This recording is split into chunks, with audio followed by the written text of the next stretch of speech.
नमस्ते बच्चों, मेरा नाम नीलम है। पिछली वीडियो में हमने हिंदी की पाठ्य पुस्तक वसंत कक्षा छठी की कविता पाठ 4 से एक कविता की थी जिसका नाम था चांद से थोड़ी सी गप्पे, जो शमशेर बहादुर द्वारा लिखी गई थी।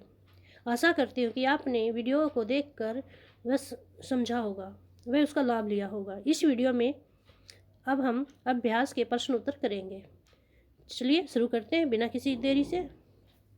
चांद से थोड़ी सी गप्पे कविता से प्रश्न संख्या 1। आप पहने हुए हैं कुल आकाश के माध्यम से लड़की कहना चाहती है कि क चांद तारों से जड़ी हुई चादर ओढ़कर बैठा है। ख चांद की पोशाक चारों दिशाओं में फैली हुई है। तुम किसे सही मानते हो? उत्तर है मैं चांद तारों से जड़ी हुई चादर ओढ़कर बैठा है इस कथन को सही मानता हूँ या मानती हूँ। प्रश्न संख्या 2। कवि ने चांद से गप्पे किस दिन लगाई होगी? इस कविता में आई बातों की मदद से अनुमान लगाओ और उसका कारण भी बताओ। दिन और कारण। पूर्णिमा, जब चांद पूरी तरह गोल नजर आता है। कारण। दिन, अष्टमी से पूर्णिमा के बीच। कारण, जब चांद तिरछा नजर आता है। दिन, प्रथमा से अष्टमी के बीच, जब चांद बहुत ही पतला नजर आता है।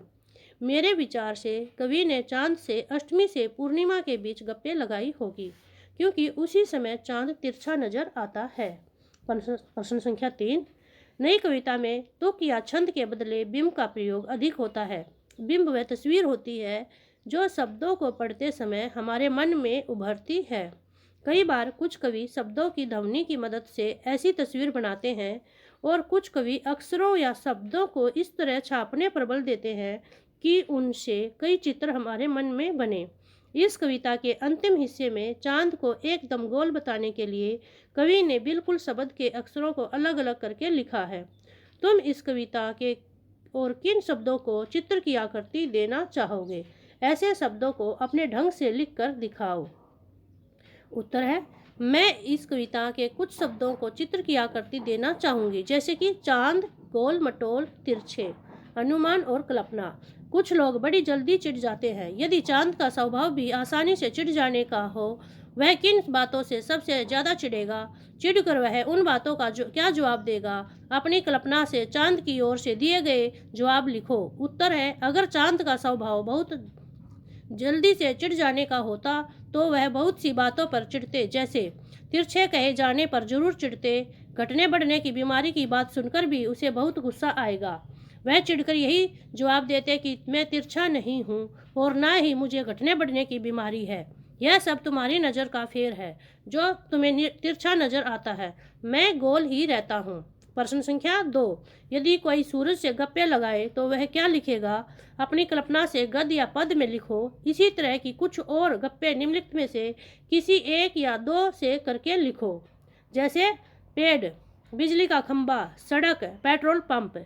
उत्तर सूरज से गप्पे। अरे हमारे सूरज भैया, आप इतने नाराज क्यों होते हैं? आजकल पता नहीं आपको कि आप गर्मी से भी सभी को जला रहे हो और सारी दुनिया को झुलसा रहे हो। थोड़ा ऐसा गर्मी का काम न करो। पेड़ से गप्पे। देखो ये पेड़ कितना हरा भरा व कल्याणकारी है, देता सभी को छाया भोजन, साथ ही है बहुत गुणकारी। भाषा की बात। चांदनी संज्ञा है, चांदनी रात में चांदनी विशेषण है। नीचे दिए गए विशेषणों को ध्यान से देखो और बताओ कि कौन सा प्रत्यय जुड़ने पर विशेषण बने हैं। ख इन विशेषणों के लिए एक एक उपयुक्त संज्ञा भी लिखो। गुलाबी पगड़ी, मखमली घास, कीमती गहने। उत्तर ये सभी विशेषणों ई प्रत्यय जुड़ने से बने हैं। इन सभी विशेषणों में उपयुक्त संज्ञा के नाम। गुलाबी पेड़ में पगड़ी संज्ञा है, मखमली घास में घास संज्ञा है, कीमती गहने में गहना संज्ञा है, ठंडी खीर में खीर संज्ञा है, जंगली जानवरों में जानवर संज्ञा है, कश्मीरी कन्या में कन्या संज्ञा है। प्रश्न संख्या 2। गोल मटोल, गोरा चिट्टा। कविता में आए शब्दों के इन जोड़ों में अंतर यह है कि चिट्टा का शब्द सफ़ेद है और गोरा से मिलता जुलता है, जबकि मटोल अपने आप में कोई शब्द नहीं है। यह शब्द मोटा से बना है। ऐसे चार शब्द युगम सोच कर लिखो और उनका वाक्यों में प्रयोग करें। उत्तर है गप्पे सप्पे। खाना खाने के बाद हम लोग गप्पे सप्पे करेंगे। खेल वेल, पढ़ पढ़ कर थक गया, थोड़ा खेल वेल लेते हैं। पानी वानी, उसने मुझे पानी वानी भी नहीं पिलाया। मोल तोल, ग्राहक सभी बहुत मोल तोल करके सौदा लेते हैं। प्रश्न संख्या 3। बिल्कुल गोल। कविता में इसके दो अर्थ हैं। नंबर 1, गोल आकार का। ख, गायब होना। ऐसे 3 और शब्द सोचकर उनसे ऐसे वाक्य बनाओ कि जिनके दो दो अर्थ निकलें। जैसे कि हल, रमेश हल से खेत को जोत रहा है। नंबर 2, सुरेश इस सवाल का हल करके दिखाओ। ख, हार, तुम्हारे गले की फूलों की हार बहुत सुंदर है। 2, आज मैं दौड़ प्रतियोगिता में हार गया। आम, आम फलों का राजा है। नंबर 2, समाज में रहने वाले आम जनता ही सत्ता को पलट देती है। प्रश्न संख्या 4, ताकि, जबकि, चूंकि, हालांकि कविता की जिन पंक्तियों में ये शब्द आए हैं उन्हें ध्यान से पढ़ो। ये शब्द दो वाक्यों को जोड़ने का काम करते हैं। इन शब्दों का प्रयोग करते हुए दो दो वाक्य बनाओ। देखो बच्चों, इसमें ये प्रश्न में बताया गया है कि ये शब्द दो वाक्यों को जोड़ने का काम करते हैं। कौन से शब्द? ताकि, जबकि, चूंकि, हालांकि। ठीक है, तो ये शब्द हमारे युग्म शब्द हैं। जो शब्द दो वाक्यों को जोड़ने का काम करते हैं उनको हम युग्म शब्द कहते हैं या युग्म वाक्य कहते हैं। तो उत्तर हम देख लेते हैं। क का ताकि, रमेश दवाई ले रहा है ताकि वह जल्दी ठीक हो सके। नंबर 2 इसका, हम रोज थोड़ा खेलते हैं ताकि हम स्वस्थ रहें। ख, जबकि, नंबर 1 इसका वाक्य है, राम ने श्याम की सहायता की जबकि दोनों में शत्रुता थी या दोनों शत्रु थे। नंबर 2, सुरेश दौड़ता हुआ आया जबकि बाहर काफ़ी धूप थी। ग, चूंकि मेरी तबीयत ठीक नहीं है इसलिए मैं काम पर नहीं जा सकता। इसको हम क्योंकि भी कह सकते हैं, चूंकि को। नंबर 2, चूंकि विकास को मुझसे मिलना था इसलिए वह आया था। हालांकि, नंबर 1, हालांकि मैं अभी थोड़ा ठीक हूँ परंतु फिर भी मैं ऑफिस नहीं जा सकता। नंबर 2, हालांकि गौरव शांत शैतान है परंतु पढ़ने में अच्छा है। तो बच्चों, ये शब्द हमारे ताकि, जबकि, चूंकि, हालांकि युग्म शब्द हैं, ये ध्यान में रखना। प्रश्न संख्या 5, गपबाजी, क्या इन शब्दों के अर्थों में अंतर है? तुम्हें क्या लगता है? लिखो। उत्तर है, गप का अर्थ है बिना बातों के बात करना। गपशप का अर्थ है इधर उधर की बातचीत करना। और गपबाजी का अर्थ है कुछ सही बातें और कुछ गलत बातें करना। तो बच्चों, इसी के साथ अभी एक और टॉपिक है इसका, कुछ करने को। क्या आप जानते हैं कि दुनिया भर में कई प्रकार के कैलेंडरों का इस्तेमाल होता है?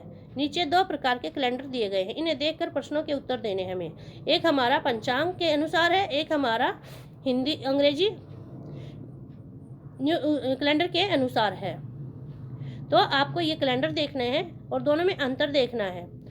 ठीक है, तो देखते हैं। ऊपर दिए कैलेंडरों में से किस कैलेंडर में चंद्रमा के अनुसार महीनों के दिन दिए गए हैं? दिए गए कैलेंडरों में अंतर स्पष्ट करो। कृष्ण पक्ष और शुक्ल पक्ष का क्या अर्थ होता है? तो मैंने आपको पिछली वीडियो में जब कविता पढ़ाई थी आपको कृष्ण पक्ष और शुक्ल पक्ष का मतलब समझाया था। अभी मैं आपको एक बार फिर बता देती हूँ कि हिंदू पंचांग के अनुसार हमारे जो महीना होता है उसको 30 दिनों में बांटा गया है। फिर उस 30 दिनों को 15-15 दिनों में बांटा गया है। 15 दिन जो होते हैं कृष्ण पक्ष के होते हैं और 15 दिन शुक्ल पक्ष के होते हैं। इसका उत्तर है इन कैलेंडरों में सत्य 2006 वाला हिंदी कैलेंडर में चंद्रमा के अनुसार महीने दिए गए हैं। इन दोनों कैलेंडरों का प्रयोग लोग अपनी अपनी जरूरत के अनुसार करते हैं। सत्य हिंदी कैलेंडरों का उपयोग लोग पूजा पाठ, शादी विवाह, तीज त्योहारों को देखने के लिए करते हैं। अंग्रेजी कैलेंडरों का उपयोग तारीख देखने के लिए किया जाता है। कृष्ण पक्ष का अर्थ है महीने का वह 15 दिन जो पूर्णिमा के अगले दिन से शुरू होकर अमावस्या तक होता है, तथा शुक्ल पक्ष का वह 15 दिन जो अमावस्या के अगले दिन यानी प्रतिपदा से लेकर पूर्णिमा तक होता है। तो बच्चों, उम्मीद करती हूँ आपको अच्छी तरह से समझ में आ गया होगा। और इसी के साथ अगली क्लास में फिर मिलते हैं। धन्यवाद।